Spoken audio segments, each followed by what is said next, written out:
Canara plus ನ್ಯೂಸ್ಗೆ ಸ್ವಾಗತ. ನಾನು ದಾಕ್ಷಾಯಿಣಿ ನಾಯ್ಕ್. ಇದೀಗ ನೋಡೋಣ ಹೆಡ್ಲೈನ್ಸ್. ಕಾರವಾರದಲ್ಲಿ ರೈತನ ಮೇಲೆ ಕರಡಿ ದಾಳಿ. ಜಾನುವಾರುಗಳಿಗೆ ಮೇವು ತರಲು ಹೋದಾಗ ನಡೆದ ದುರ್ಘಟನೆ. ಗಂಭೀರ ಗಾಯಗೊಂಡ ರೈತನಿಗೆ ಕಿಮ್ಸ್ ಆಸ್ಪತ್ರೆಯಲ್ಲಿ ಸಾಗಿದ ಚಿಕಿತ್ಸೆ. ಕುಮಟಾದಲ್ಲಿ ಡಿಸೆಂಬರ್ 19ರಿಂದ 26ರವರೆಗೆ ನಡೆಯಲಿದೆ ರವಿರಾಜ್ ಟ್ರೋಫಿ 2021. ಕುಮಟಾ ಮಣಕಿ ಮೈದಾನದಲ್ಲಿ ನಡೆಯಲಿದೆ ರಾಜ್ಯ ಮಟ್ಟದ ಕ್ರಿಕೆಟ್ ಪಂದ್ಯಾವಳಿ. ಮಾಧ್ಯಮಗಳಿಗೆ ಮಾಹಿತಿ ನೀಡಿದ ರವಿರಾಜ್ ಸ್ಪೋರ್ಟ್ಸ್ ಕ್ಲಬ್ ಅಧ್ಯಕ್ಷ ನಾಗೇಶ್ ಗೌಡ. ಕೆಡಿಸಿಸಿ ಬ್ಯಾಂಕ್ ಮೂಲಕ ಶೈಕ್ಷಣಿಕ ಸಾಲ ಸೌಲಭ್ಯ ಜಾರಿ. ಬಡ ವಿದ್ಯಾರ್ಥಿಗಳ ಉನ್ನತ ಶಿಕ್ಷಣಕ್ಕೆ ನೆರವಾದ ಕೆಡಿಸಿಸಿ ಬ್ಯಾಂಕ್ ಅಧ್ಯಕ್ಷ ಶಿವರಾಮ್ ಹೆಬ್ಬಾರ್. ಸಚಿವರ ಜನಪರ ಕಾರ್ಯಕ್ಕೆ ಶಿಕ್ಷಣ ಪ್ರೇಮಿಗಳಿಂದ ಹರಿದು ಬಂದ ಪ್ರಶಂಸೆಗಳ ಮಹಾಪುರ. ರವಿರಾಜ್ ಸ್ಪೋರ್ಟ್ಸ್ ಕ್ಲಬ್ ಕುಮಟಾ ವತಿಯಿಂದ ರವಿರಾಜ್ ಟ್ರೋಫಿ 2021 ರಾಜ್ಯ ಮಟ್ಟದ ಕ್ರಿಕೆಟ್ ಪಂದ್ಯಾವಳಿ ಡಿಸೆಂಬರ್ 19ರಿಂದ 26ರವರೆಗೆ ಅದ್ದೂರಿಯಾಗಿ ನಡೆಸಲಿದ್ದೇವೆ ಎಂದು ರವಿರಾಜ್ ಸ್ಪೋರ್ಟ್ಸ್ ಕ್ಲಬ್ ಅಧ್ಯಕ್ಷ ನಾಗೇಶ್ ಗೌಡ ತಿಳಿಸಿದರು. ಕುಮಟಾದ ಪ್ರಸಿದ್ಧ ಮಣಕಿ ಮೈದಾನದಲ್ಲಿ ಡಿಸೆಂಬರ್ 19ರಿಂದ 26ರವರೆಗೆ ಅದ್ದೂರಿಯಾಗಿ ನಡೆಯಲಿರುವ ರವಿರಾಜ್ ಟ್ರೋಫಿ 2021 ರಾಜ್ಯ ಮಟ್ಟದ ಕ್ರಿಕೆಟ್ ಪಂದ್ಯಾವಳಿಯ ಬಗ್ಗೆ ಮಾಹಿತಿ ನೀಡಿದ ರವಿರಾಜ್ ಸ್ಪೋರ್ಟ್ಸ್ ಕ್ಲಬ್ ಅಧ್ಯಕ್ಷ ನಾಗೇಶ್ ಗೌಡ ಅವರು ಮಾಜಿ ಶಾಸಕ ದಿವಂಗತ ಮೋಹನ್ ಕೆ ಶೆಟ್ಟಿ ಮತ್ತು ಯುವ ಕ್ರಿಕೆಟ್ ಆಟಗಾರ ದಿವಂಗತ ರವಿರಾಜ್ ನಾಯಕ್ ಅವರ ಸ್ಮರಣಾರ್ಥ ಪ್ರತಿ ವರ್ಷ ರವಿರಾಜ್ ಟ್ರೋಫಿ ಹೆಸರಿನಲ್ಲಿ ಕ್ರಿಕೆಟ್ ಪಂದ್ಯಾವಳಿ ನಡೆಸುತ್ತಾ ಬಂದಿದ್ದೇವೆ. ಇದು 13ನೇ ವರ್ಷದ ಕ್ರಿಕೆಟ್ ಪಂದ್ಯಾವಳಿಯಾಗಿದ್ದು ಸುಮಾರು 24 ತಂಡಗಳು ಈ ಪಂದ್ಯಾವಳಿಯಲ್ಲಿ ಭಾಗವಹಿಸಲಿವೆ. ಪಂದ್ಯಾವಳಿಯಲ್ಲಿ ಭಾಗವಹಿಸಲಿರುವ ತಂಡಗಳು 5,000 ರೂಪಾಯಿ ಪ್ರವೇಶ ಶುಲ್ಕ ನೀಡಿ ತಮ್ಮ ತಂಡದ ಹೆಸರನ್ನು ಡಿಸೆಂಬರ್ 17ರೊಳಗಾಗಿ ನೋಂದಾಯಿಸಿಕೊಳ್ಳಬೇಕು. ಚಾಂಪಿಯನ್ ತಂಡಕ್ಕೆ 1,05,555 ರೂಪಾಯಿ, ರನ್ನರ್ ಅಪ್ ತಂಡಕ್ಕೆ 55,555 ರೂಪಾಯಿ ಹಾಗೂ ಆಕರ್ಷಕ ಟ್ರೋಫಿ ನೀಡಲಾಗುವುದು. ಸರಣಿ ಶ್ರೇಷ್ಠ ಆಟಗಾರನಿಗೆ 5,050 ರೂಪಾಯಿ ಹಾಗೂ ಟ್ರೋಫಿ ನೀಡಲಾಗುವುದು. ಈ ಪಂದ್ಯಾವಳಿಯ ಜೊತೆಗೆ ಗಾಳಿಪಟ ಸ್ಪರ್ಧೆ ಡಿಸೆಂಬರ್ 26ರ ಸಾಯಂಕಾಲ 4 ಗಂಟೆಗೆ ನಡೆಯಲಿದ್ದು ವಿಜೇತರಿಗೆ ಆಕರ್ಷಕ ನಗದು ಬಹುಮಾನ ಮತ್ತು ಫಲಕ ನೀಡಲಾಗುವುದು. ಇನ್ನು ಜಿಲ್ಲಾಡಳಿತದ ಆದೇಶದಂತೆ ಮಾಸ್ಕ್ ಧರಿಸುವುದು ಮತ್ತು ಸಾಮಾಜಿಕ ಅಂತರ ಕಾಪಾಡಿಕೊಳ್ಳುವುದು ಕಡ್ಡಾಯವಾಗಿದೆ. ಹೆಚ್ಚಿನ ಮಾಹಿತಿಗಾಗಿ ರಾಘವೇಂದ್ರ ನಾಯಕ್ ಮೊಬೈಲ್ ಸಂಖ್ಯೆ 9868999540, ಸುಬ್ರಾಯ್ ಶಾಸ್ತ್ರಿ ಮೊಬೈಲ್ ಸಂಖ್ಯೆ 9480507519 ಮತ್ತು ಗೀತಾ ಕೋಲ್ಡ್ ಡ್ರಿಂಕ್ಸ್ ಮೊಬೈಲ್ ಸಂಖ್ಯೆ 9535166477 ಇವರನ್ನು ಸಂಪರ್ಕಿಸುವಂತೆ ಕೋರಲಾಗಿದೆ. ರವಿರಾಜ್ ಸ್ಪೋರ್ಟ್ಸ್ ಕ್ಲಬ್ನವರು ಪ್ರತಿ ವರ್ಷ ರವಿರಾಜ್ ಟ್ರೋಫಿ ಕ್ರಿಕೆಟ್ ಪಂದ್ಯಾವಳಿಯನ್ನು ಅಚ್ಚುಕಟ್ಟಾಗಿ ಸಂಘಟಿಸುತ್ತಾ ಬಂದಿರುವುದರಿಂದ ಜಿಲ್ಲೆಯಷ್ಟೇ ಅಲ್ಲದೆ ರಾಜ್ಯ ಮಟ್ಟದಲ್ಲೂ ಪ್ರಸಿದ್ಧಿ ಗಳಿಸಿದೆ. ಬೇರೆ ಬೇರೆ ರಾಜ್ಯಗಳಿಂದಲೂ ಕ್ರೀಡಾಪಟುಗಳು ಆಗಮಿಸಿ ತಮ್ಮ ಅದ್ಭುತ ಆಟದ ಪ್ರದರ್ಶನ ನೀಡುವ ಮೂಲಕ ಕ್ರಿಕೆಟ್ ಪ್ರೇಮಿಗಳನ್ನು ರಂಜಿಸುತ್ತಿರುವುದರಿಂದ ಈ ಪಂದ್ಯಾವಳಿಯನ್ನು ವೀಕ್ಷಿಸಲು ಸಾವಿರಾರು ಕ್ರಿಕೆಟ್ ಪ್ರೇಮಿಗಳು ಜಮಾಯಿಸುವುದು ವಿಶೇಷ. ಈ ವರ್ಷ ಕೂಡ ಅದ್ದೂರಿಯಾಗಿ ಕ್ರಿಕೆಟ್ ಪಂದ್ಯಾವಳಿಯನ್ನು ಸಂಘಟಿಸುತ್ತಿದ್ದು ಈಗಾಗಲೇ ಮಣಕಿ ಮೈದಾನದಲ್ಲಿ ಭಾರೀ ಸಿದ್ಧತೆ ನಡೆದಿರುವುದು ಕ್ರಿಕೆಟ್ ಪ್ರೇಮಿಗಳ ಹರ್ಷಕ್ಕೆ ಕಾರಣವಾಗಿದೆ. Canara plus news, Kumta. ಹೊನ್ನಾವರದ ಶರಾವತಿ ವೃತ್ತದಲ್ಲಿ ತಾಲೂಕು ನಿವೃತ್ತ ಹಾಗೂ ಕಾರ್ಯನಿರತ ಸೈನಿಕರು ಆಯೋಜಿಸಿದ್ದ ವೀರ್ ಜವಾನ್ ಅಮರ್ ರಹೆ ಶ್ರದ್ಧಾಂಜಲಿ ಕಾರ್ಯಕ್ರಮ ನಡೆಯಿತು. ಹೊನ್ನಾವರ ತಾಲೂಕಾ ನಿವೃತ್ತ ಹಾಗೂ ಕಾರ್ಯನಿರತ ಸೈನಿಕರು ಪಟ್ಟಣದ ಶರಾವತಿ ವೃತ್ತದಲ್ಲಿ ಹಮ್ಮಿಕೊಂಡ ವೀರ್ ಜವಾನ್ ಅಮರ್ ರಹೆ ಶ್ರದ್ಧಾಂಜಲಿ ಕಾರ್ಯಕ್ರಮದಲ್ಲಿ ಗಣ್ಯರು ಪುಷ್ಪ ನಮನ ಸಲ್ಲಿಸಿದರು. ನಂತರ ಮಾತನಾಡಿದ ನಿವೃತ್ತ ಕ್ಯಾಪ್ಟನ್ ಅಶೋಕ್ ನಾಯ್ಕ್, ಸೈನಿಕರು ಭಾರತ ಮಾತೆಯ ಹೆಮ್ಮೆಯ ಪುತ್ರರು. ಹಗಲಿನಲ್ಲಿ ಸೂರ್ಯನಂತೆ, ಇರುಳಿನಲ್ಲಿ ಚಂದ್ರನಂತೆ ಅವರು ಕಾರ್ಯನಿರ್ವಹಿಸುತ್ತಾರೆ. ರಣರಂಗದಲ್ಲಿ ಧೈರ್ಯದಿಂದಲೇ ಅವರು ಸಾವಿಗೆ ಮುಖಾಮುಖಿಯಾಗುತ್ತಾರೆ. ಬುಧವಾರ ನಡೆದ ಹೆಲಿಕಾಪ್ಟರ್ ಅಪಘಾತದಲ್ಲಿ ಸಿಡಿಎಸ್ಜೆ ಬಿಪಿನ್ ರಾವತ್ ಸೇರಿ 13 ಮಂದಿ ದುರ್ಮರಣ ಅಪ್ಪಿರುವುದು ತುಂಬಾ ನೋವಿನ ಸಂಗತಿ ಎಂದರು. ದೇಶದ 3 ಸಶಸ್ತ್ರ ಪಡೆಗಳ ಮೊಟ್ಟಮೊದಲ ಮುಖ್ಯಸ್ಥ ಜೆ ಬಿಪಿನ್ ರಾವತ್ ಸೇನೆಯ ಸುಧಾರಣೆಯ ಕನಸು ಕಂಡಿದ್ದರಲ್ಲದೆ ಸೇನೆಯಲ್ಲಿ ಆತ್ಮನಿರ್ಭರ ಭಾರತ ಮುಖೇನ ದೇಶೀಯವಾಗಿಯೇ ಶಸ್ತ್ರಾಸ್ತ್ರ ಉತ್ಪಾದಿಸಲು ಮುಂದಡಿ ಇಟ್ಟಿದ್ದರು. ಅವರ ನಿವೃತ್ತಿಯ ನಂತರವೂ ದೇಶಕ್ಕೆ ಅವರ ಮಾರ್ಗದರ್ಶನದ ಅಗತ್ಯವಿತ್ತು. ದುರಾದೃಷ್ಟವಶಾತ್ ಅವರು ಇನ್ನಿಲ್ಲವಾಗಿದ್ದಾರೆ. ಇವರ ನಿಧನಕ್ಕೆ ಇಡೀ ದೇಶವೇ ಕಂಬನಿ ಮಿಡಿಯುತ್ತಿದೆ ಎಂದರು. ಬಿಪಿನ್ ರಾವತ್ ಸರ್ ಅವರ ಜೊತೆಯಲ್ಲಿ ಇನ್ನು 12 ವೀರ ಸೈನಿಕರು MI-17 ಹೆಲಿಕಾಪ್ಟರ್ ದುರಂತದಲ್ಲಿ ಸಾವನ್ನಪ್ಪಿರುತ್ತಾರೆ. ಅವರಿಗೋಸ್ಕರ ನಾವು ದೇವರಲ್ಲಿ ಪ್ರಾರ್ಥಿಸೋಣ. ಅವರ ಆತ್ಮಕ್ಕೆ ಹಾಗೂ ಅವರ ಪರಿವಾರದವರಿಗೆ ಸದಾ ದೇವರು ಚಿರಋಣಿಯಾಗಿರಲಿ. ಸುಬೇದಾರ್ ತಿಮ್ಮಪ್ಪ ಗೌಡ ಮಾತನಾಡಿ, ಜೆ ಬಿಪಿನ್ ರಾವತ್ ಭಾರತೀಯ ಸೇನೆ ಕಂಡ ವಿಶಿಷ್ಟ ನಾಯಕ. ಅವರ ಜೀವನ ಅನಿರೀಕ್ಷಿತವಾಗಿ ಮುಗಿದು ಹೋಗಿದೆ. ಅಂತ್ಯ ಎಷ್ಟು ಅನೂಹ್ಯವೋ ಅವರ ಬದುಕು ಅಷ್ಟೇ ಅನೂಹ್ಯ. ಅವರ ಅವಧಿಯಲ್ಲಿ ನಡೆದ ಸಾಹಸಗಳನ್ನು, ಸಾಧನೆಗಳನ್ನು ದೇಶ ಸದಾ ಸ್ಮರಿಸುತ್ತದೆ ಎಂದರು. ಎಲ್ಲರಿಗೂ ಗೊತ್ತಿದೆ ಈ ವಿಷಯ. ಇವತ್ತು 5ನೇ ದಿನವಾಗಿದೆ. ಇವತ್ತು ನಮ್ಮ ದೇಶದಲ್ಲಿ ಕೆಲವೊಂದು ಹುದ್ದೆಗಳಿವೆ, ಉನ್ನತ ಹುದ್ದೆಗಳು. ಅದ್ರ ನಂತರ ಮತ್ತೆ ನಮ್ಮ ದೇಶದಲ್ಲಿ ಬೇರೆ ಹುದ್ದೆ ಇಲ್ಲ. ಈಗ ನಾನು ಹೇಳಿದಾಗ ನಿಮ್ಗೆ ಅರ್ಥ ಆಗಿರ್ಬೋದು ಕೆಲವೊಂದು. ಅದರಲ್ಲಿ ನಮ್ಮ ರಕ್ಷಣೆಯ ಒಂದು ಮಹಾ ದಂಡನಾಯಕರಾದಂಥ ನಮ್ಮ ಜನರಲ್ ಬಿಪಿನ್ ರಾವತ್ ಸಾಹೇಬ್ ಅವರು. ಬಾಕಿ ಹೆಡರಿಗೆಲ್ಲ ನಮಗೆ ಇರೋದು ಇವ್ರ ಮೇಲೆ, ಈ ರಕ್ಷಣೆ ಮೇಲೆ. ಅಂಥವ್ರನ್ನ ಇವತ್ತು ನಾವು ಕಳ್ಕೊಂಡಿದ್ದೇವೆ. ಅವರ ವೈಯಕ್ತಿಕವಾಗಿ ಹೇಳಬೇಕು ಅಂದರೆ, ಅವರು ಸರ್ವೀಸು ಆರ್ಮಿಯಲ್ಲಿ 42 ವರ್ಷ ಆಗಿದೆ. ಆದರೆ ಅವರು ಹುಟ್ಟಿನಿಂದಲೇ ಅವರು ಆರ್ಮಿಯ ವಾತಾವರಣದಲ್ಲಿ, ಸೈನ್ಯದ ವಾತಾವರಣದಲ್ಲಿ ಬೆಳೆದವರು. ಯಾಕೆ ಅಂತ ಕೇಳ್ತಾ ಇದ್ದೀರಾ ನೀವು? ಯಾಕಂದ್ರೆ ಅವರ ತಂದೆ ಲೆಫ್ಟಿನೆಂಟ್ ಜನರಲ್ ಆಗಿ ರಿಟೈರ್ಡ್ ಆದವರು. ಅವರು ಹುಟ್ಟಿದ್ದು ಆರ್ಮಿ ವಾತಾವರಣದಲ್ಲೇ, ಬೆಳೆದದ್ದು ಅಲ್ಲೇ, ಮತ್ತು 42 ಸರ್ವೀಸು. ಆ ಲೆಕ್ಕದಲ್ಲಿ ಸುಮಾರು 62 ವರ್ಷ ಸರ್ವೀಸ್ ಆಗಿದೆ ಅವರಿಗೆ. ಪಿಎಸ್ಐ ಶಶಿಕುಮಾರ್ ಪಿಎಸ್ ಮಾತನಾಡಿ, ಸೈನಿಕರು ಮತ್ತು ಆರಕ್ಷಕರು ಭಾರತ ಮಾತೆಯ 2 ಕಣ್ಣುಗಳು. ಒಬ್ಬರು ದೇಶವನ್ನು ಹೊರಗಿನಿಂದ ರಕ್ಷಿಸಿದರೆ ಇನ್ನೊಬ್ಬರು ಒಳಗಿನಿಂದ ರಕ್ಷಿಸುತ್ತಾರೆ. ದೇಶದ ಹಿತ ಕಾಯುವಲ್ಲಿ ಇವರಿಬ್ಬರ ತ್ಯಾಗ ಬಲಿದಾನ ಸ್ಮರಣೀಯವಾದುದು ಎಂದರು. ಇಡೀ ದೇಶವೇ ದುಃಖದಲ್ಲಿ ಮುಳುಗಿದೆ. ಯಾಕಂದರೆ ಬಿ ಪಿ ರಾವತ್ ಅವರು ತುಂಬ ಮಹಾನ್ ಯೋಧ. ಅವ್ರ ತಂದೆ ತಾತ ಎಲ್ಲರೂ ಕೂಡ ಸೇನೆಯಲ್ಲಿದ್ದೇನೆ ದೇಶಕ್ಕಾಗಿ ಅವರ ಜೀವನವನ್ನೇ ಮುಡುಪಾಗಿಟ್ಟು ದುಡಿದಂಥವ್ರು. ಅವ್ರನ್ನ ಕಳ್ಕೊಂಡು ಇಡೀ ದೇಶ, ಇಡೀ ಎಲ್ಲ ಸೇನಾ ಬಲ ಕೂಡ ದುಃಖದಲ್ಲಿದೆ. ಅವರ ಆತ್ಮಕ್ಕೆ, ಅವ್ರ ಜೊತೆ ಮಾಡಿದಂಥ ಎಲ್ಲ ವೀರ ಯೋಧರ ಆತ್ಮಕ್ಕೆ ಸದ್ಗತಿಯನ್ನು ದೊರಕಲಿ ಅಂತ ಹೇಳಿ ದೇವರಲ್ಲೇ ಕೇಳ್ಕೊಳ್ತೀನಿ. ಮಾಜಿ ಸೈನಿಕ ವಾಮನ್ ನಾಯ್ಕ್ ಮಾತನಾಡಿ, ಸಾಮಾನ್ಯವಾಗಿ ಮಹತ್ವದ ಹುದ್ದೆಯಲ್ಲಿರುವವರು ಮಾತಿಗೆ ಬಹಳ ಕಡಿಮೆ ಆದ್ಯತೆ ನೀಡುತ್ತಾರೆ. ಆದರೆ ರಾವತ್ ಹಲವು ವಿಷಯಗಳಿಗೆ ಸಂಬಂಧಿಸಿದಂತೆ ಕಟು ಪ್ರತಿಕ್ರಿಯೆ ನೀಡುತ್ತಿದ್ದರು. ಅವರದ್ದು ಅದ್ಭುತ ಜೀವನ, ಅಸಾಮಾನ್ಯ ಹೋರಾಟದ ಬದುಕಾಗಿತ್ತು. ಅವರಲ್ಲಿ ಧೀರೋದಾತ್ತ ನಾಯಕನ ಎಲ್ಲಾ ಗುಣಗಳು ಇದ್ದವು ಎಂದರು. ತಾಲೂಕ್ ಪಂಚಾಯತ್ ಕಾರ್ಯನಿರ್ವಹಣಾಧಿಕಾರಿ ಸುರೇಶ್ ನಾಯ್ಕ್, ಉತ್ತರ ಕನ್ನಡ ಜಿಲ್ಲಾ ಭಾರತ ಸೇವಾದಳದ ಅಧ್ಯಕ್ಷ ಯೋಗೇಶ್ ರಾಯ್ಕರ್, ರೋಟರಿ ಕ್ಲಬ್ನ ಮಹೇಶ್ ಕಲ್ಯಾಣ್ಪುರ್, ಲೆಫ್ಟಿನೆಂಟ್ ಸಂತೋಷ್ ಗುಡಿಗಾರ್, ಸಾಹಿತಿ ಎಚ್ಎಸ್ ಗೌಡ, ಸ್ಕೌಟ್ ಮತ್ತು ಗೈಡ್ಸ್ನ ಬಿಡಿ ಫರ್ನಾಂಡಿಸ್, ಒಕ್ಕಲಿಗ ಯುವ ವೇದಿಕೆ ಅಧ್ಯಕ್ಷ ಶಂಕರ್ ಗೌಡ, ಕರವೇ ತಾಲೂಕಾಧ್ಯಕ್ಷ ಮಂಜುನಾಥ್ ಗೌಡ ಹಾಗೂ ತಾಲೂಕಿನ ನಿವೃತ್ತ ಸೈನಿಕರು ಮತ್ತು ಅವರ ಕುಟುಂಬದವರು ಹಾಗೂ ಸೇವೆಯಲ್ಲಿರುವ ಸೈನಿಕ ಮೈಕಲ್ ಮೊದಲಾದ ಗಣ್ಯರು, ಸಾರ್ವಜನಿಕರು ಉಪಸ್ಥಿತರಿದ್ದರು.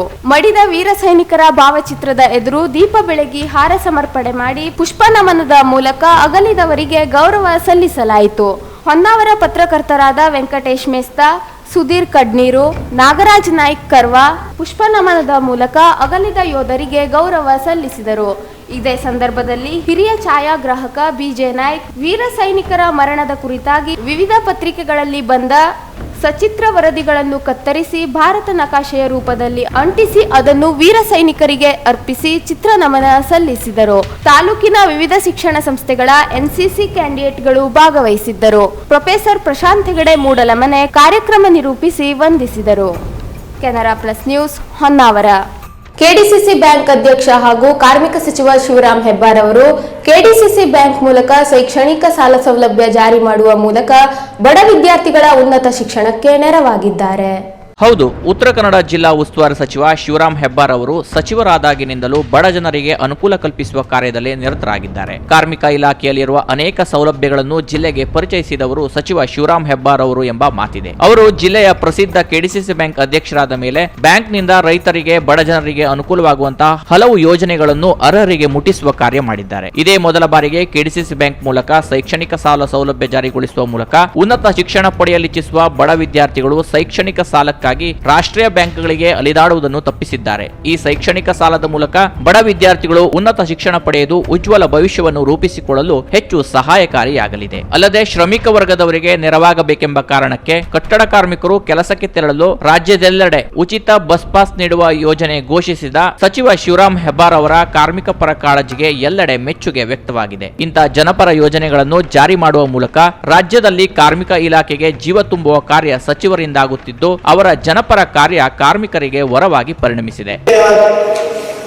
ಜನಕ್ಕೆ ತಮ್ಮ ಮಕ್ಕಳ ವಿದ್ಯಾಭ್ಯಾಸವನ್ನು ಕಲಿಸಲಿಕ್ಕೆ ತುಂಬ ತೊಂದರೆ ಆಗ್ತಾ ಇದೆ.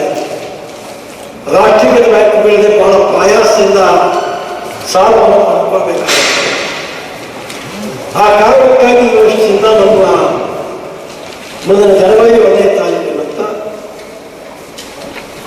ಉನ್ನತ ವಿದ್ಯಾಭ್ಯಾಸ ಕಲಿತಕ್ಕಂಥ ಮಕ್ಕಳಿಗೆ KDCC ಬ್ಯಾಂಕ್ ಮೊದಲನೇ ಬಾರಿ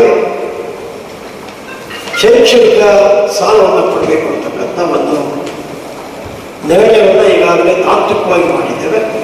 ರೂಪರೇಷೆಗಳು ಸಿದ್ಧ ಆಗ್ತಾ ಇದೆ. ಯಾವುದೇ ಕಾರಣಕ್ಕೂ ಯೋಜನೆ ಬ್ಯಾಂಕ್ ಉತ್ತರ ಕನ್ನಡ ಜಿಲ್ಲೆ ಮಕ್ಕಳಿಗೆ ಅನುಕೂಲ ಆಗುವಂಥ ರೀತಿಯಲ್ಲಿ ಪಾಲಕರಿಗೆ ಮಕ್ಕಳಿಗೆ ಇವರ ಯೋಜನೆಯನ್ನು ಹೊಸದಾಗಿ ಜಾರಿ ಮಾಡ್ತಾ ಇದ್ದೇವೆ.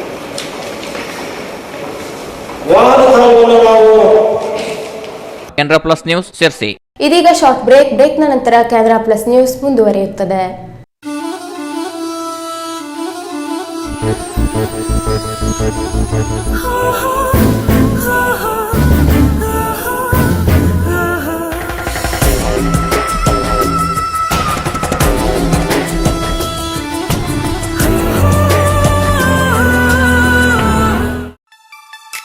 Quality, creativity, technology. Choice is yours. Swagat Jewelers.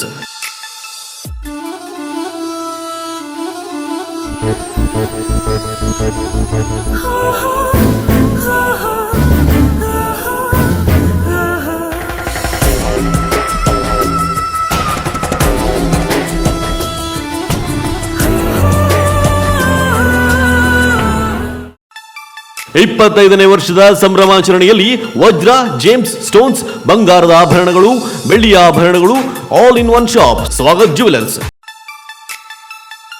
ಪ್ರತಿ ಖರೀದಿಯ ಮೇಲೆ ಆಕರ್ಷಕ ಉಡುಗೊರೆ. ಸ್ವರ್ಣಲಕ್ಷ್ಮಿ ಸೇರಿದಂತೆ ಹಲವು ಯೋಜನೆಗಳು, ವೇಸ್ಟೇಜ್ ಮತ್ತು ಮಜೂರಿಯಲ್ಲಿ ವಿಶೇಷ ರಿಯಾಯಿತಿ. ಇದು ಸೀಮಿತ ಅವಧಿಯ ಕೊಡುಗೆ. ಹಿಂದೆ ಭೇಟಿ ನೀಡಿ. ಸ್ವಾಗತ್ ಜ್ಯುವೆಲರ್ಸ್. ಚಿನ್ನ ಖರೀದಿಸುವ ಮೊದಲು ಸ್ವಾಗತ್ ಜ್ಯುವೆಲರ್ಸ್ ಮಳಿಗೆಗೆ ಒಮ್ಮೆ ಭೇಟಿ ನೀಡಿ. Swagath jewellers, number 1277 Coutinho road, Karwar. Phone number 221169. ಪರಿಶುದ್ಧ ಚಿನ್ನಾಭರಣಗಳ ಬೃಹತ್ ಮಳಿಗೆ ಶ್ರೇಷ್ಠ ಜ್ಯುವೆಲರ್ಸ್, ಕಾರವಾರ.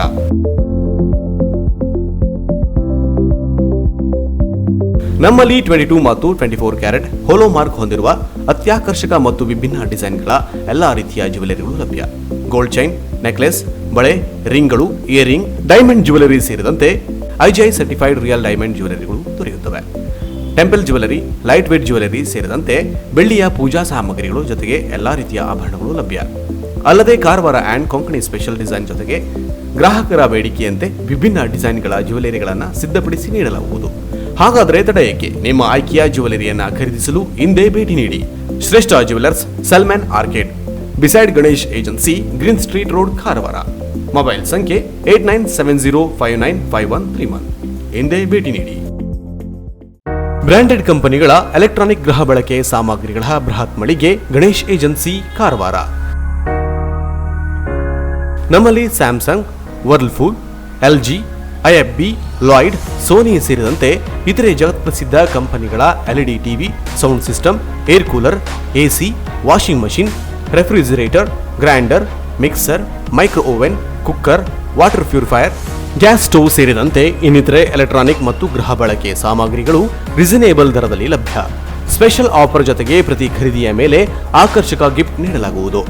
0% ಇಂಟ್ರೆಸ್ಟ್ನಲ್ಲಿ ಸುಲಭ ಸಾಲ ಸೌಲಭ್ಯಗಳ ಮೂಲಕ ಗೃಹ ಬಳಕೆ ಸಾಮಗ್ರಿಗಳನ್ನು ಖರೀದಿಸಿ ನಿಮ್ಮ ಮನೆಯ ಅಂದವನ್ನ ಹೆಚ್ಚಿಸಿಕೊಳ್ಳಿ. ಇನ್ನು ಹೆಚ್ಚಿನ ವಿಶೇಷ ಆಫರ್ಗಳ ಜೊತೆಗೆ ಗುಣಮಟ್ಟದ ವಿಶ್ವಾಸಾರ್ಹ ಸೇವೆಯೇ ನಮ್ಮ ಬ್ರ್ಯಾಂಡ್.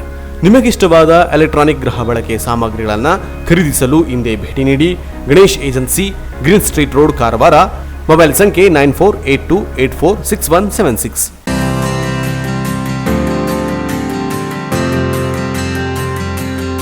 ಕಾರವಾರದ ಪ್ರತಿಷ್ಠಿತ ಕಲ್ಲೂರು ಡೆವಲಪರ್ಸ್ ವತಿಯಿಂದ ಅಂಕೋಲಾದ ಮುಖ್ಯ ರಸ್ತೆಯ ಶಟಗೇರಿಯಲ್ಲಿ ನಿರ್ಮಾಣ ಹಂತದಲ್ಲಿರುವ ಅಭಿಮಾನ್ ರೆಸಿಡೆನ್ಸಿ ಅಂಡ್ ಕಮರ್ಷಿಯಲ್ ಕಾಂಪ್ಲೆಕ್ಸ್ನಲ್ಲಿ ಸಿಂಗಲ್ ಮತ್ತು ಡಬಲ್ ಬೆಡ್ರೂಮ್ ಫ್ಲಾಟ್ಗಳು ಹಿಂದೆ ಬುಕ್ ಮಾಡಿ.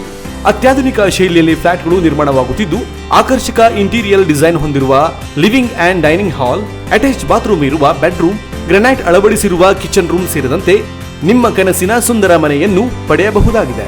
ಫ್ಲಾಟ್ ಬುಕಿಂಗ್ ಈಗಾಗಲೇ ಆರಂಭವಾಗಿದ್ದು ಆಸಕ್ತರು ಫ್ಲಾಟ್ ಬುಕಿಂಗ್ ಮಾಡಲು ತ್ವರಿತವಾಗಿ ಸಂಪರ್ಕಿಸಿ. ಇಬ್ರಾಹಿಂ ಕಲ್ಲೂರು, ಮೊಬೈಲ್ ಸಂಖ್ಯೆ 9379008178. ರಾಜ್ಯದಲ್ಲಿ ಕೊರೋನಾ ಪ್ರಕರಣಗಳ ಸಂಖ್ಯೆ ದಿನದಿಂದ ದಿನಕ್ಕೆ ಗಣನೀಯವಾಗಿ ಏರಿಕೆಯಾಗುತ್ತಿದೆ.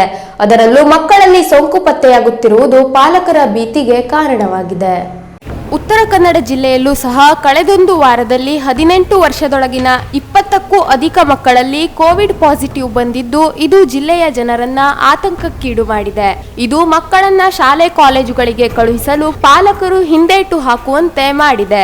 ರಾಜ್ಯದಲ್ಲಿ ಒಮಿಕ್ರಾನ್ ಭೀತಿಯೊಂದಿಗೆ ಕೊರೋನಾ 3ನೇ ಅಲೆಯೂ ಸಹ ಅಬ್ಬರಿಸುತ್ತಿದ್ದು, ಇತ್ತೀಚಿನ ದಿನಗಳಲ್ಲಿ ಕೊರೋನಾ ಪ್ರಕರಣಗಳು ಗಣನೀಯವಾಗಿ ಏರಿಕೆ ಕಾಣುತ್ತಿವೆ. ಗಡಿ ಜಿಲ್ಲೆ ಉತ್ತರ ಕನ್ನಡದಲ್ಲಿ ಶೂನ್ಯದತ್ತ ತೆರಳಿದ್ದ ಕೊರೋನಾ ಪ್ರಕರಣಗಳ ಸಂಖ್ಯೆ ಮತ್ತೆ ಹೆಚ್ಚಳವಾಗುತ್ತಿದ್ದು, 3ನೇ ಅಲೆಯ ಭೀತಿ ಎದುರಾಗಿದೆ.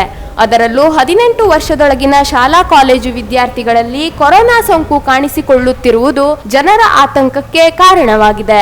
ಕೊರೋನಾ ದೂರವಾಯಿತು ಎಂದು ಮಾರ್ಗಸೂಚಿಗಳನ್ನ ಗಾಳಿಗೆ ತೂರಿದ್ದ ಜನರಿಗೆ ಇದೀಗ ಮತ್ತೆ ಕೋವಿಡ್ನ ಭಯ ಕಾಡುವಂತಾಗಿದೆ. ಜಿಲ್ಲೆಯಲ್ಲಿ ಕಳೆದೊಂದು ವಾರದಲ್ಲೇ 18 ವರ್ಷದೊಳಗಿನ 21 ಮಕ್ಕಳಲ್ಲಿ ಕೊರೋನಾ ಸೋಂಕು ಕಾಣಿಸಿಕೊಂಡಿದೆ. 1 ರಿಂದ 6ನೇ ವಯಸ್ಸಿನ ಒಟ್ಟು 6 ಮಕ್ಕಳು, 7 ರಿಂದ 11 ವಯಸ್ಸಿನ 6 ಮಕ್ಕಳು ಹಾಗೂ 13 ರಿಂದ 18 ವಯಸ್ಸಿನ 9 ಮಕ್ಕಳಲ್ಲಿ ಕೊರೋನಾ ಸೋಂಕು ಕಾಣಿಸಿಕೊಂಡಿದೆ. ಇನ್ನು ಸಿದ್ದಾಪುರ ತಾಲೂಕಿನ ಕಾಲೇಜೊಂದರಲ್ಲಿ 4 ಮಂದಿ ಮಕ್ಕಳಲ್ಲಿ ಕೊರೋನಾ ಪಾಸಿಟಿವ್ ವರದಿಯಾಗಿದ್ದು, ಈ ವೇಳೆ ಕಾಲೇಜಿನ ಇತರ ವಿದ್ಯಾರ್ಥಿಗಳನ್ನು ತಪಾಸಣೆ ಮಾಡಿದಾಗ ಎಲ್ಲರಲ್ಲೂ ನೆಗೆಟಿವ್ ಕಂಡು ಬಂದಿದೆ. ಈಗಾಗಲೇ ಕೋವಿಡ್ ಪ್ರಕರಣಗಳು ಕೆಲವೊಂದು ಕಂಡು ಬರ್ತಾ ಇದೆ. ಅದರಲ್ಲಿ 1ನೇ ತಾರೀಕಿನಿಂದ 7ನೇ ತಾರೀಕಿನವರೆಗೆ ಒಟ್ಟು 64 ಪ್ರಕರಣಗಳು ಕಂಡು ಬಂದಿದೆ. ಅದರಲ್ಲಿ 0 ರಿಂದ 18 ವರ್ಷದವರು ಒಟ್ಟು 21 ಪ್ರಕರಣಗಳಿದ್ದಾವೆ. ಸೊ 0 ರಿಂದ 6 ವರ್ಷದವರು 6, 7 ವರ್ಷದಿಂದ 12 ವರ್ಷದವರು 6, ಆಮೇಲೆ 13 ವರ್ಷದಿಂದ 18 ವರ್ಷದವರೆಗೆ 9 ಪ್ರಕರಣಗಳಿದ್ದಾವೆ. ಅದರಲ್ಲಿ ಸಹಿತ ನಾವು ಸಿದ್ದಾಪುರ ತಾಲೂಕಿನ ಒಂದು ಕಾಲೇಜಿನಲ್ಲಿ 4 ಮಕ್ಕಳು ಒಂದೇ ಸಲ ಪಾಸಿಟಿವ್ ಬಂದಿದ್ದರಿಂದ ಯಾಕಂದರೆ 13 ರಿಂದ 18 ವರ್ಷದಲ್ಲಿ ಸ್ವಲ್ಪ 9 ಪ್ರಕರಣಗಳು ಕಂಡು ಬಂದಿದ್ದಾವೆ. ಆ ಶಾಲೆಯಲ್ಲಿ ಸಹಿತ ಎಲ್ಲ ಮಕ್ಕಳನ್ನು, ಕಾಲೇಜಿನಲ್ಲಿ ಎಲ್ಲ ಮಕ್ಕಳನ್ನು ಪರೀಕ್ಷೆ ಮಾಡಲಾಗಿದೆ. ಉಳಿದೆಲ್ಲರೂ ನೆಗೆಟಿವ್ ಬಂದಿದ್ದಾರೆ. ಇನ್ನು ಜಿಲ್ಲೆಯ ಶಾಲೆ ಕಾಲೇಜುಗಳಲ್ಲಿ ಕೊರೋನಾ ಮಾರ್ಗಸೂಚಿಗಳು ಕಟ್ಟುನಿಟ್ಟಾಗಿ ಪಾಲನೆಯಾಗುತ್ತಿಲ್ಲ ಎನ್ನುವ ಆರೋಪಗಳು ಕೇಳಿ ಬಂದಿದ್ದವು. ಈ ನಿಟ್ಟಿನಲ್ಲಿ ಶಿಕ್ಷಣ ಇಲಾಖೆಯು ಸಹ ಮುಂಜಾಗ್ರತೆ ವಹಿಸಿದ್ದು, ವಿದ್ಯಾರ್ಥಿಗಳು ಕಡ್ಡಾಯವಾಗಿ ಮಾಸ್ಕ್ ಧರಿಸುವಿಕೆ, ಸಾಮಾಜಿಕ ಅಂತರ ಕಾಯ್ದುಕೊಳ್ಳುವಿಕೆಯ ಜೊತೆಗೆ ಸ್ಯಾನಿಟೈಸರ್ ಬಳಸಿ ಕೈ ಸ್ವಚ್ಛವಾಗಿಟ್ಟುಕೊಳ್ಳುವಂತೆ ಸೂಚನೆ ನೀಡಲಾಗಿದೆ. ಸದ್ಯ ಯಾವುದೇ ಶಿಕ್ಷಕರಲ್ಲಿ ಸೋಂಕಿನ ಲಕ್ಷಣಗಳು ಕಂಡು ಬಂದಿಲ್ಲವಾಗಿದ್ದು, ಪ್ರತಿನಿತ್ಯ ಈ ಕುರಿತು ವರದಿಗಳನ್ನು ಪಡೆದುಕೊಳ್ಳಲಾಗುತ್ತಿದೆ ಎನ್ನುತ್ತಾರೆ ಕಾರವಾರ ಶೈಕ್ಷಣಿಕ ಜಿಲ್ಲೆಯ ಉಪನಿರ್ದೇಶಕ ಹರೀಶ್ ಗಾಂವ್ಕರ್. ಉತ್ತರ ಕನ್ನಡ ಶೈಕ್ಷಣಿಕ ಜಿಲ್ಲೆಯಲ್ಲಿ ಈಗ ಕಳೆದ ಒಂದು ವಾರದ ಹಿಂದೆ 3 ಜನ ವಿದ್ಯಾರ್ಥಿಗಳಿಗೆ, ಕುಮಟಾ ತಾಲೂಕಿನಲ್ಲಿ 3 ಜನ ವಿದ್ಯಾರ್ಥಿಗಳಿಗೆ ಕೋವಿಡ್ ಪಾಸಿಟಿವ್ ಬಂದಿತ್ತು. ಈಗ ಅವರೆಲ್ಲ ಗುಣಮುಖರಾಗಿದ್ದಾರೆ. ಆನಂತರ ಯಾವುದೇ ವಿದ್ಯಾರ್ಥಿಗಳಲ್ಲಿ ಯಾವುದೇ ಪ್ರಕರಣಗಳು ಈವರೆಗೆ ವರದಿಯಾಗಿಲ್ಲ. ಶಿಕ್ಷಕರಲ್ಲಿ ಸಹ ಈವರೆಗೆ ಯಾವುದೇ ವರದಿಗಳು ಸಹ ಬಂದಿಲ್ಲ. ನಾವು ಪ್ರತಿ ದಿವಸನೂ ಸಹ ಎಲ್ಲ 5 ತಾಲೂಕುಗಳಿಂದ ಶಿಕ್ಷಕರಿಗೆ ಮತ್ತು ವಿದ್ಯಾರ್ಥಿಗಳಿಗೆ ಕೋವಿಡ್ ಪಾಸಿಟಿವ್ ಬಂದಂಥ ವರದಿಗಳನ್ನು ಪಡ್ಕೊಳ್ತಾ ಇದ್ದೇವೆ. ಮತ್ತು ಶಿಕ್ಷಕರಿಗೆ ಬಂದ ಬಗ್ಗೆ ಯಾವುದೇ ವರದಿಗಳು ಬಂದಿಲ್ಲ. ಎಲ್ಲ ಶಾಲೆಗಳಿಗೆ ಮತ್ತು ಎಲ್ಲ BEOರಿಗೆ ನಾವು ಪ್ರತಿ ವಾರಕ್ಕೊಮ್ಮೆ ಈ ಆನ್ಲೈನಲ್ಲಿ ಗೂಗಲ್ ಮೀಟ್ಗಳಲ್ಲಿ ಸಭೆಗಳನ್ನು ಮಾಡ್ತಾ ಇದ್ದೇವೆ. ಮಕ್ಕಳ ಸುರಕ್ಷತೆ ಬಗ್ಗೆ, ಕೋವಿಡ್ ಮುಂಜಾಗ್ರತಾ ಕ್ರಮಗಳನ್ನು ಕೈಗೊಳ್ಳುವ ಬಗ್ಗೆ ಎಲ್ಲ ರೀತಿಯ ಮಾರ್ಗಸೂಚಿಯಂತೆ ಅನುಸರಿಸಿ ಕ್ರಮ ಕೈಗೊಳ್ಳಲಿಕ್ಕೆ ಸೂಚನೆ ನೀಡಿದ್ದೇವೆ. ಎಲ್ಲಾದರೂ ಅಂಥ ದೂರುಗಳು ಬಂದರೆ ಅದನ್ನು ಪರಿಶೀಲನೆ ಮಾಡ್ತೇವೆ. ಕೊಠಡಿಯಲ್ಲಿ ನಮ್ಮ ಸಾಮಾಜಿಕ ಅಂತರವನ್ನು ಕಾದುಕೊಂಡು, ದೊಡ್ಡ ಕೊಠಡಿಗಳಿಗಾಗಿದ್ದರೆ ಅಲ್ಲಿ ಸಾಮಾಜಿಕ ಅಂತರವನ್ನು ಕಾದುಕೊಳ್ಳುವಂಥದ್ದು, ಒಂದು ಸ್ಟ್ಯಾಂಡರ್ಡ್ ಅಂತರ ಕಾದುಕೊಳ್ಳುವ ರೀತಿಯಲ್ಲಿ ಮಕ್ಕಳನ್ನು ಕೂರಿಸ್ಕೊಳ್ಳಿಕ್ಕೆ ಹೇಳಿದ್ದೇವೆ. ಕೆಲವು ಕಡೆ ದೊಡ್ಡ ದೊಡ್ಡ ಕೊಠಡಿಗಳಿದ್ದರೆ ಅಲ್ಲಿ 30-40 ಜನ ವಿದ್ಯಾರ್ಥಿಗಳು ಹಾಕಲಿಕ್ಕಾಗ್ತದೆ. ಇದು ಸ್ಟ್ಯಾಂಡರ್ಡ್ ಕೊಠಡಿಯಲ್ಲಿ 25 ಜನ ವಿದ್ಯಾರ್ಥಿಗಳು ಹಾಕಲಿಕ್ಕೆ ಅವಕಾಶ ಮಾಡಿಕೊಟ್ಟಿದ್ದೇವೆ. ಒಟ್ಟಾರೆ ಹೋದೆಯ ಪಿಶಾಚಿ ಎಂದರೆ ಬಂದೆಯ ಗವಾಕ್ಷಿ ಎಂಬಂತೆ ಕೊರೋನಾ ಪ್ರಕರಣಗಳು ಇನ್ನೇನು ಶೂನ್ಯ ತಲುಪುತ್ತಿವೆ ಎನ್ನುವಷ್ಟರಲ್ಲಿಯೇ ಇದೀಗ ಮಕ್ಕಳಲ್ಲಿ ಸೋಂಕು ಪತ್ತೆಯಾಗುತ್ತಿರುವುದು ಜಿಲ್ಲೆಯ ಜನತೆಯಲ್ಲಿ 3ನೇ ಅಲೆಯ ಆತಂಕ ಉಂಟು ಮಾಡಿದೆ.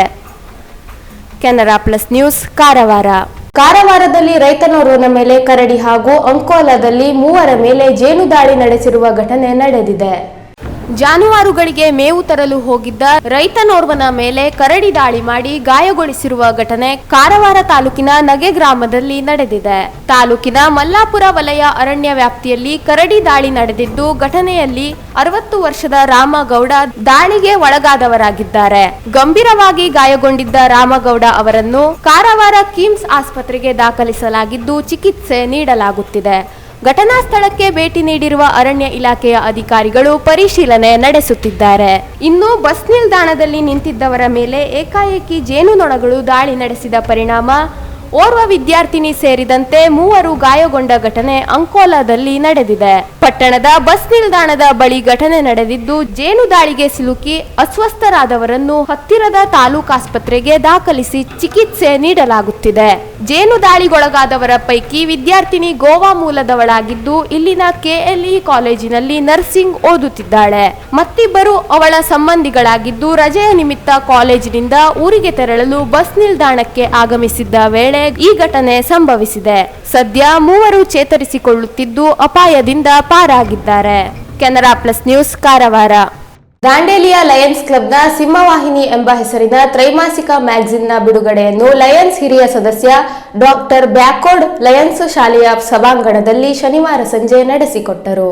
ದಾಂಡೇಲಿಯ ಲಯನ್ಸ್ ಶಾಲೆಯ ಸಭಾಂಗಣದಲ್ಲಿ ಲಯನ್ಸ್ ಕ್ಲಬ್ನ ಸಿಂಹವಾಹಿನಿ ಎಂಬ ಹೆಸರಿನ ತ್ರೈಮಾಸಿಕ ಮ್ಯಾಗಜಿನ್ ಅನ್ನು ಲಯನ್ಸ್ನ ಹಿರಿಯ ಸದಸ್ಯ ಡಾಕ್ಟರ್ ಬ್ಯಾಕೋಡ್ ಬಿಡುಗಡೆಗೊಳಿಸಿದರು. ನಂತರ ಮಾತನಾಡಿದ ಅವರು ಸಿಂಹವಾಹಿನಿ ಮ್ಯಾಗಜಿನ್ ನಲ್ಲಿರುವ ಸಂಗತಿಗಳ ಬಗ್ಗೆ ಮಾಹಿತಿ ನೀಡಿದರು. ಈ ಸಂದರ್ಭದಲ್ಲಿ ಲಯನ್ಸ್ ಕ್ಲಬ್ನ ಅಧ್ಯಕ್ಷ ನಾರಾಯಣ್ ಶೆಟ್ಟಿ, ಕಾರ್ಯದರ್ಶಿ ಲಾರೆನ್ಸ್ ಡಿಸೋಜಾ, ಖಜಾಂಚಿ ಪಿಕೆ ಜೋಶಿ, ಕ್ಯಾಬಿನೆಟ್ ಸದಸ್ಯ ಯುಎಸ್ ಪಾಟೀಲ್, ಮ್ಯಾಗಜಿನ್ನ ಸಂಪಾದಕ ವಿಪಿ ಜೋಶಿ ಉಪಸ್ಥಿತರಿದ್ದರು.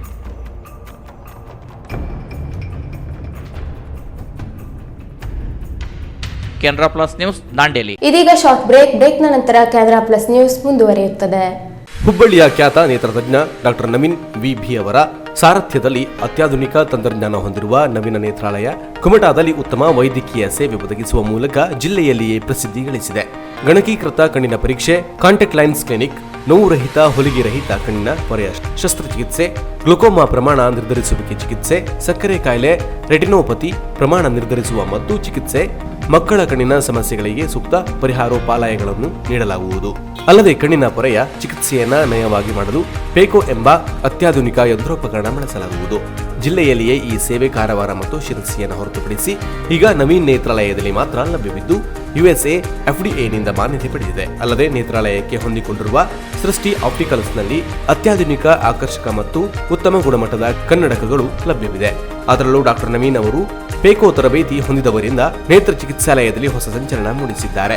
ಅಲ್ಲದೆ ಇವರು ಕಣ್ಣಿನ ದುರ್ಮಾಂಸ, ಕಾಚಬಿಂದು ಹಾಗೂ ಡಿಸಿಆರ್ ಶಸ್ತ್ರಚಿಕಿತ್ಸೆಯಲ್ಲಿ ವಿಶೇಷ ಪರಿಣಿತಿಯನ್ನ ಪಡೆದ ನೇತ್ರತಜ್ಞರಾಗಿದ್ದಾರೆ. ಹುಬ್ಬಳ್ಳಿಯ ಪ್ರಸಿದ್ಧ ಎಂಎಂ ಜೋಶಿ ಕಣ್ಣಿನ ಆಸ್ಪತ್ರೆಯಲ್ಲಿ ಹಾಗೂ ಕುಮಟಾದಲ್ಲಿ 3 ವರ್ಷ ವೈದ್ಯಕೀಯ ಸೇವೆ ಸಲ್ಲಿಸಿದ ಜನಾನುರಾಗಿ ನೇತ್ರತಜ್ಞರಾಗಿ ಖ್ಯಾತಿ ಪಡೆದಿದ್ದಾರೆ.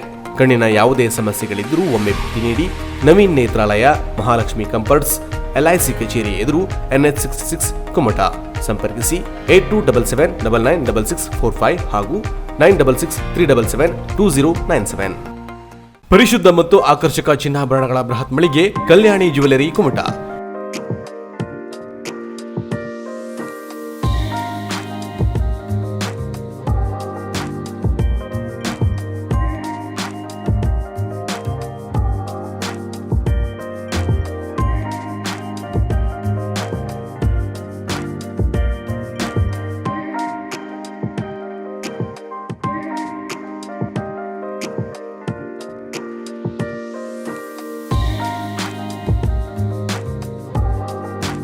ವಿವಿಧ ಶುಭ ಸಮಾರಂಭಗಳಿಗೆ ಅಗತ್ಯವಾದ 916 ಹೋಲ್ ಮಾರ್ಕ್ ಹೊಂದಿರುವ ಅತ್ಯಾಕರ್ಷಕ ಮತ್ತು ವಿಭಿನ್ನ ಡಿಸೈನ್ಗಳ ಎಲ್ಲಾ ರೀತಿಯ ಜ್ಯುವೆಲರಿಗಳು ನಮ್ಮಲ್ಲಿ ಲಭ್ಯ. ಗೋಲ್ಡ್ ಚೈನ್, ನೆಕ್ಲೆಸ್, ಬಳೆ, ರಿಂಗ್ಗಳು, ಇಯರಿಂಗ್ಸ್, ಮಾಂಗಲ್ಯ, ಹಾರ, ಬ್ರೆಸ್ಲೈಟ್, ಡೈಮಂಡ್ ಜ್ಯುವೆಲರಿಗಳು, temple jewellery, light weight jewellery ಸೇರಿದಂತೆ ಬೆಳ್ಳಿಯ ಪೂಜಾ ಸಾಮಗ್ರಿಗಳ ಜೊತೆಗೆ ಎಲ್ಲಾ ರೀತಿಯ ಆಭರಣಗಳು ಲಭ್ಯ. ಗ್ರಾಹಕರ ಬೇಡಿಕೆಯಂತೆ ವಿಭಿನ್ನ ಡಿಸೈನ್ಗಳ ಜ್ಯುವೆಲರಿಗಳನ್ನು ಸಿದ್ಧಪಡಿಸಿ ನೀಡಲಾಗುವುದು.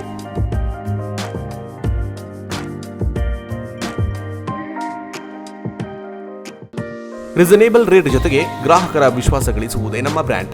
ಇಂದೇ ಭೇಟಿ ನೀಡಿ. ಕಲ್ಯಾಣಿ ಜ್ಯುವೆಲರಿ, ಕೆಡಿಸಿಸಿ ಬ್ಯಾಂಕ್ ಎದುರು, ಬಸ್ತಿಪೇಟೆ ರೋಡ್, ಕುಮಟಾ. ಮಾಲೀಕರು ಸುರೇಶ್ ಗಣಪತಿ ಶೇಟ್. ಮೊಬೈಲ್ ಸಂಖ್ಯೆ 9110404802. Mithun enterprises house of consumer electronics and home appliances. TV, fridge, washing machine, mixer, grinder ಇನ್ನಿತರ ಹೋಮ್ ಅಪ್ಲಯನ್ಸಸ್ ನ ಬೃಹತ್ ಮಳಿಗೆ Mithun enterprises. Laptop, micro oven, home theatre, ಕ್ಯಾಮೆರಾಗಳಿಗೆ ಉತ್ತಮ ಆಫರ್ಗಳು ನಮ್ಮಲ್ಲಿ ಲಭ್ಯ. ಹಾಗೂ ಇನ್ನೂ ಹಲವು ಆಫರ್ಗಳಿಗಾಗಿ ಮಿಥುನ್ ಎಂಟರ್ಪ್ರೈಸಸ್ ಸಂಪರ್ಕಿಸಿ. ಮಿಥುನ್ ಎಂಟರ್ಪ್ರೈಸಸ್ ಕಾರವಾರ. ಪಟಾಪಟ್ ಸುದ್ದಿ ನೋಡೋಣ ಕೆನರಾ ಎಕ್ಸ್‌ಪ್ರೆಸ್ ನಲ್ಲಿ. ತಮಿಳುನಾಡಿನ ಕೊಯಮತ್ತೂರಿನ ಖಾಸಗಿ ಶಾಲೆಯೊಂದರಲ್ಲಿ 11ನೇ ತರಗತಿ ಓದುತ್ತಿರುವ ವಿದ್ಯಾರ್ಥಿಗೆ ಲೂಸ್ ಶರ್ಟ್ ಧರಿಸಿ ಶಾಲೆಗೆ ಬಂದಿದ್ದಕ್ಕಾಗಿ ಆತನ ಶಿಕ್ಷಕರು ಥಳಿಸಿದ್ದಾರೆ. ಬಾಲಕನನ್ನು ಆತನ ಭೌತಶಾಸ್ತ್ರ ಶಿಕ್ಷಕ ಶಿವರಂಜಿತ್ ಥಳಿಸಿದ್ದಾರೆ. 16ರ ಹರೆಯದ ಮಿಥುನ್ ಲೂಸ್ ಶರ್ಟ್ ನಲ್ಲಿ ಇದ್ದುದನ್ನು ನೋಡಿದ ಶಿಕ್ಷಕ ಕೋಪಗೊಂಡರು. ಶಿಕ್ಷಕನಿಗೆ ವಿದ್ಯಾರ್ಥಿಯಿಂದ ಸಮಾಧಾನಕರ ಉತ್ತರ ಸಿಗದಿದ್ದಾಗ ಆತ ಬಾಲಕನಿಗೆ ಕಪಾಳ ಮೋಕ್ಷ ಮಾಡಿ ಥಳಿಸಿದ. ಮಿಥುನ್ ಅವರ ಕಿವಿ, ಕುತ್ತಿಗೆ, ಕೈ ಮತ್ತು ಬೆನ್ನಿಗೆ ಗಾಯಗಳಾಗಿವೆ. ವಿದ್ಯಾರ್ಥಿ ಖಾಸಗಿ ಕಂಪನಿಯೊಂದರಲ್ಲಿ ಉದ್ಯೋಗಿಯಾಗಿರುವ ತನ್ನ ತಂದೆ ಕಲಾಧರ್ನಿಗೆ ಮಾಹಿತಿ ನೀಡಿದರು. ಮಿಥುನ್ ಅವರನ್ನು ಚಿಕಿತ್ಸೆಗಾಗಿ ಕೊಯಮತ್ತೂರು ಸರ್ಕಾರಿ ಆಸ್ಪತ್ರೆಗೆ ಕರೆದೊಯ್ಯಲಾಯಿತು. ಕಲಾಧರನ್ ಸರವಣಂಪಟ್ಟಿ ಪೊಲೀಸರಿಗೆ ದೂರು ನೀಡಿದ್ದು ತನಿಖೆ ನಡೆಯುತ್ತಿದೆ. ಪದ್ಮಶ್ರೀ ಪುರಸ್ಕೃತೆ ತುಳಸಿಗೌಡ ಅವರ ಸಾಮಾಜಿಕ ಸೇವೆ ಮತ್ತು ಸುಸ್ಥಿರ ಪರಿಸರದ ಅಭಿವೃದ್ಧಿಗೆ ನೀಡಿದ ಮಹತ್ವದ ಕೊಡುಗೆಯನ್ನು ಪರಿಗಣಿಸಿ ಪ್ರತಿಷ್ಠಿತ ಮದರ್ ತೆರೆಸಾ ಸ್ಮಾರಕ ಪ್ರಶಸ್ತಿ 2021 ಪ್ರಕಟವಾಗಿದೆ. ಸಾಮಾಜಿಕ ಸೇವೆ ಮತ್ತು ಪರಿಸರದ ಕುರಿತು ಜಾಗೃತಿ ಮೂಡಿಸುವ ಹಾರ್ಮೋನಿ ಫೌಂಡೇಶನ್ ಡಿಸೆಂಬರ್ 13ರಂದು ಮುಂಬೈನಲ್ಲಿ ಪ್ರಶಸ್ತಿ ಪ್ರದಾನ ಮಾಡಲಿದೆ. ಇದು ಫೌಂಡೇಶನ್ನ 17ನೇ ವರ್ಷದ ಪ್ರಶಸ್ತಿಯಾಗಿದೆ. ವೃಕ್ಷ ಮಾತೆ ಎಂದು ಗುರುತಾಗಿರುವ ತುಳಸಿಗೌಡ ಇತ್ತೀಚೆಗೆ ದೇಶದ 4ನೇ ಅತ್ಯುನ್ನತ ನಾಗರಿಕ ಪುರಸ್ಕಾರ ಪದ್ಮಶ್ರೀ ಸ್ವೀಕರಿಸಿದ್ದರು. ಔಪಚಾರಿಕ ಶಿಕ್ಷಣ ಪಡೆಯದೆ ಸಸ್ಯಗಳ ಪಾಲನೆ ಪೋಷಣೆಯಲ್ಲಿ 5 ದಶಕಗಳಿಗೂ ಹೆಚ್ಚು ಕಾಲ ಅವರು ತೊಡಗಿಸಿಕೊಂಡಿದ್ದಾರೆ. ಗಿಡ ಮರಗಳ ಕುರಿತಾದ ಅವರ ಜ್ಞಾನವು ಜೀವನಾನುಭವದಿಂದ ದೊರೆತಿದೆ. ಈ ಹಿನ್ನೆಲೆಯಲ್ಲಿ ಅವರನ್ನು ಪ್ರಶಸ್ತಿಗೆ ಆಯ್ಕೆ ಮಾಡಲಾಗಿದೆ ಎಂದು ಹಾರ್ಮೋನಿ ಫೌಂಡೇಶನ್ ಅಧ್ಯಕ್ಷ ಡಾಕ್ಟರ್ ಅಬ್ರಾಹಂ ಮತೈ ಪ್ರಕಟಣೆಯಲ್ಲಿ ತಿಳಿಸಿದ್ದಾರೆ. ಭೀಕರ ಚಂಡಮಾರುತದ ಪ್ರವಾಹಕ್ಕೆ ಸಿಲುಕಿರುವ ಅಮೆರಿಕದಲ್ಲಿ ಅಲ್ಲೋಲ ಕಲ್ಲೋಲವೇ ಸೃಷ್ಟಿಯಾಗಿದೆ. ಸದ್ಯ ಈ ಭಯಂಕರ ಚಂಡಮಾರುತಕ್ಕೆ ಬಲಿಯಾದವರ ಸಂಖ್ಯೆ 80ಕ್ಕೆ ಏರಿಕೆ ಕಂಡಿದೆ ಎನ್ನಲಾಗಿದೆ. ಇದು ಇತಿಹಾಸದಲ್ಲಿಯೇ ಭಯಂಕರ ಘಟನೆ ಎಂದು ಅಮೆರಿಕ ಅಧ್ಯಕ್ಷ ಜೋ ಬೈಡನ್ ಹೇಳಿದ್ದಾರೆ. ಈ ಕುರಿತು ಪ್ರತಿಕ್ರಿಯೆ ನೀಡಿರುವ ಅವರು ಚಂಡಮಾರುತದ ಬಗ್ಗೆ ಸಂಪೂರ್ಣ ಮಾಹಿತಿ ಇನ್ನೂ ಲಭ್ಯವಾಗಿಲ್ಲ. ಹೀಗಾಗಿ ಸಾವು ನೋವಿನ ನಿಖರ ಮಾಹಿತಿ ಇಲ್ಲ. ಎಲ್ಲೆಡೆ ಕಾರ್ಯಾಚರಣೆ ನಡೆಯುತ್ತಿದೆ. ಈಗಾಗಲೇ 70ಕ್ಕೂ ಹೆಚ್ಚು ಜನರು ಸಾವನ್ನಪ್ಪಿರುವ ಕುರಿತು ತಿಳಿದು ಬಂದಿದೆ. ಹಲವರು ನಾಪತ್ತೆಯಾಗಿದ್ದಾರೆ ಎಂದು ಹೇಳಿದ್ದಾರೆ. ಅಲ್ಲಿನ ಕೆಂಟಕಿ ರಾಜ್ಯದಲ್ಲಿ ಚಂಡಮಾರುತದ ತೀವ್ರತೆ ಹೆಚ್ಚಾಗಲಿದೆ. ಅಲ್ಲಿ ಈ ಘಟನೆಯಿಂದ ಸಾವನ್ನಪ್ಪಿದವರ ಸಂಖ್ಯೆ 100ರ ಗಡಿ ದಾಟಬಹುದು ಎಂದು ಅಲ್ಲಿನ ರಾಜ್ಯಪಾಲ ಆಂಡಿ ಬೇಶಿಯರ್ ಹೇಳಿದ್ದಾರೆ. ಕಾಶಿಯಲ್ಲಿ ಹೊಸದಾಗಿ ಅಭಿವೃದ್ಧಿಪಡಿಸಲಾದ ವಿಶ್ವನಾಥ ಧಾಮವನ್ನು ಡಿಸೆಂಬರ್ 13ರಂದು ಪ್ರಧಾನಮಂತ್ರಿ ನರೇಂದ್ರ ಮೋದಿ ಲೋಕಾರ್ಪಣೆ ಮಾಡಲಿದ್ದಾರೆ. ಪರಮೇಶ್ವರನಿಗೆ ಸೋಮವಾರ ಮೆಚ್ಚಿನ ದಿನವಾದ ಕಾರಣ ಈ ಸುಸಂದರ್ಭಕ್ಕೆ ಆ ದಿನವನ್ನೇ ಆಯ್ದುಕೊಳ್ಳಲಾಗಿದೆ. ಸೋಮವಾರದಂದು ಕಾಶಿ ವಿಶ್ವೇಶ್ವರನಿಗೆ ಪೂಜೆ ಸಲ್ಲಿಸಿದರೆ ತಮ್ಮೆಲ್ಲಾ ಸಂಕಷ್ಟಗಳು ನಿವಾರಣೆಯಾಗುತ್ತದೆ ಎಂದು ಹಿಂದೂ ಸಮುದಾಯ ಬಲವಾಗಿ ನಂಬಿದೆ. ಈ ಬಗ್ಗೆ ಮಾತನಾಡಿದ ಕಾಶಿ ವಿಶ್ವನಾಥ ದೇವಸ್ಥಾನದ ಟ್ರಸ್ಟ್ನ ಚೇರ್ಮನ್ ಪ್ರೊಫೆಸರ್ ನಾಗೇಂದ್ರ ಪಾಂಡೆ, ಸೋಮವಾರವು ಚಂದಿರನ ದಿನವಾಗಿದೆ. ಪರಮೇಶ್ವರನು ತನ್ನ ಶಿರದ ಮೇಲೆ ಚಂದ್ರನನ್ನು ಇಟ್ಟುಕೊಂಡಿರುವ ಕಾರಣ ಸೋಮವಾರವನ್ನು ಚಂದ್ರನೇ ಆಳುತ್ತಾನೆ. ಹಾಗಾಗಿ ಆ ದಿನದಂದು ಶಿವನಿಗೆ ಪೂಜೆ ಸಲ್ಲಿಸುವುದರಲ್ಲಿ ಬಹಳ ಮಹತ್ವವಿದೆ ಎಂದು ತಿಳಿಸಿದ್ದಾರೆ. ಪ್ರಧಾನಿ ನರೇಂದ್ರ ಮೋದಿಯವರ ಅಧಿಕೃತ ಟ್ವಿಟರ್ ಖಾತೆಯನ್ನು ಶನಿವಾರ ತಡರಾತ್ರಿ ಕೆಲ ಹೊತ್ತು ಹ್ಯಾಕ್ ಮಾಡಲಾಗಿದ್ದು, ಕ್ರಿಪ್ಟೋ ಕರೆನ್ಸಿಯನ್ನು ಉತ್ತೇಜಿಸುವ ಟ್ವೀಟ್ ಅನ್ನು ಹಂಚಿಕೊಳ್ಳಲಾಗಿತ್ತು. ಬಳಿಕ ಟ್ವಿಟರ್ ಅನ್ನು ಮರುಸ್ಥಾಪಿಸಲಾಗಿದೆ ಎಂದು ಪ್ರಧಾನಮಂತ್ರಿ ಕಾರ್ಯಾಲಯ ರವಿವಾರ ತಿಳಿಸಿದೆ. ಈ ಕುರಿತು ಇಂಡಿಯಾ ಟುಡೇಗೆ ಪ್ರತಿಕ್ರಿಯಿಸಿರುವ ಟ್ವಿಟರ್ ವಕ್ತಾರರು, ನಾವು ಪ್ರಧಾನಿ ಕಚೇರಿಯೊಂದಿಗೆ ದಿನದ 24 ಗಂಟೆ ಸಂಪರ್ಕದಲ್ಲಿದ್ದೇವೆ. ಹ್ಯಾಕ್ ಆಗಿರುವ ಬಗ್ಗೆ ನಮ್ಮ ಗಮನಕ್ಕೆ ಬಂದ ತಕ್ಷಣ ನಮ್ಮ ತಂಡಗಳು ಟ್ವಿಟರ್ ಖಾತೆಯನ್ನು ಸುರಕ್ಷಿತಗೊಳಿಸಲು ತಕ್ಷಣ ಕ್ರಮಗಳನ್ನು ಕೈಗೊಂಡಿದೆ. ಈ ಹಂತದಲ್ಲಿ ಬೇರೆ ಯಾವುದೇ ಖಾತೆಗಳ ಮೇಲೆ ಈ ಹ್ಯಾಕ್ ಪರಿಣಾಮ ಬೀರಿಲ್ಲ ಎಂದು ನಮ್ಮ ತನಿಖೆಯಿಂದ ತಿಳಿದು ಬಂದಿದೆ ಎಂದರು. ಮೂಲಗಳ ಪ್ರಕಾರ ಪ್ರಧಾನಿ ಮೋದಿ ಅವರ ಖಾತೆಯು ಟ್ವಿಟರ್ನ ಆಂತರಿಕ ವ್ಯವಸ್ಥೆಯ ವೈಫಲ್ಯದಿಂದ ಹ್ಯಾಕ್ ಆಗಿಲ್ಲ ಎಂದು ಟ್ವಿಟರ್ನ ಆರಂಭಿಕ ತನಿಖೆಯು ಸೂಚಿಸುತ್ತದೆ. ಇಲೆಕ್ಟ್ರಾನಿಕ್ಸ್ ಮತ್ತು ಮಾಹಿತಿ ತಂತ್ರಜ್ಞಾನ ಸಚಿವಾಲಯದ Indian mission computer emergency response team ಕೂಡ ಹ್ಯಾಕಿಂಗ್ ಘಟನೆಯ ಮೂಲವನ್ನು ಗುರುತಿಸಲು ಪ್ರಯತ್ನಿಸುತ್ತಿದೆ ಎಂದು ಮೂಲಗಳು ತಿಳಿಸಿವೆ. ಇದೀಗ ಮತ್ತೊಮ್ಮೆ ಹೆಡ್ಲೈನ್ಸ್. ಕಾರವಾರದಲ್ಲಿ ರೈತನ ಮೇಲೆ ಕರಡಿ ದಾಳಿ, ಜಾನುವಾರುಗಳಿಗೆ ಮೇವು ತರಲು ಹೋದಾಗ ನಡೆದ ದುರ್ಘಟನೆ, ಗಂಭೀರ ಗಾಯಗೊಂಡ ರೈತನಿಗೆ ಕಿಮ್ಸ್ ಆಸ್ಪತ್ರೆಯಲ್ಲಿ ಸಾಗಿದ ಚಿಕಿತ್ಸೆ. ಕುಮಟಾದಲ್ಲಿ ಡಿಸೆಂಬರ್ 19ರಿಂದ 26ರವರೆಗೆ ನಡೆಯಲಿದೆ ರವಿರಾಜ್ ಟ್ರೋಫಿ 2021. ಕುಮಟಾ ಮಣಕಿ ಮೈದಾನದಲ್ಲಿ ನಡೆಯಲಿದೆ ರಾಜ್ಯ ಮಟ್ಟದ ಕ್ರಿಕೆಟ್ ಪಂದ್ಯಾವಳಿ. ಮಾಧ್ಯಮಗಳಿಗೆ ಮಾಹಿತಿ ನೀಡಿದ ರವಿರಾಜ್ ಸ್ಪೋರ್ಟ್ಸ್ ಕ್ಲಬ್ ಅಧ್ಯಕ್ಷ ನಾಗೇಶ್ ಗೌಡ. ಕೆಡಿಸಿಸಿ ಬ್ಯಾಂಕ್ ಮೂಲಕ ಶೈಕ್ಷಣಿಕ ಸಾಲ ಸೌಲಭ್ಯ ಜಾರಿ, ಬಡ ವಿದ್ಯಾರ್ಥಿಗಳ ಉನ್ನತ ಶಿಕ್ಷಣಕ್ಕೆ ನೆರವಾದ ಕೆಡಿಸಿಸಿ ಬ್ಯಾಂಕ್ ಅಧ್ಯಕ್ಷ ಶಿವರಾಮ್ ಹೆಬ್ಬಾರ್. ಸಚಿವರ ಜನಪರ ಕಾರ್ಯಕ್ಕೆ ಶಿಕ್ಷಣ ಪ್ರೇಮಿಗಳಿಂದ ಹರಿದು ಬಂದ ಪ್ರಶಂಸೆಗಳ ಮಹಾಪುರ. ಇಲ್ಲಿಗೆ ಕೇಂದ್ರ ಪ್ಲಸ್ ನ್ಯೂಸ್ ಮುಕ್ತಾಯವಾಯಿತು. ನಿರಂತರ ಸುದ್ದಿ ಹಾಗೂ ಮನೋರಂಜನೆಗಾಗಿ ನೋಡ್ತಾ ಇರಿ ಕೇಂದ್ರ ಪ್ಲಸ್ ಟಿವಿಯನ್ನ. ನಮಸ್ಕಾರ.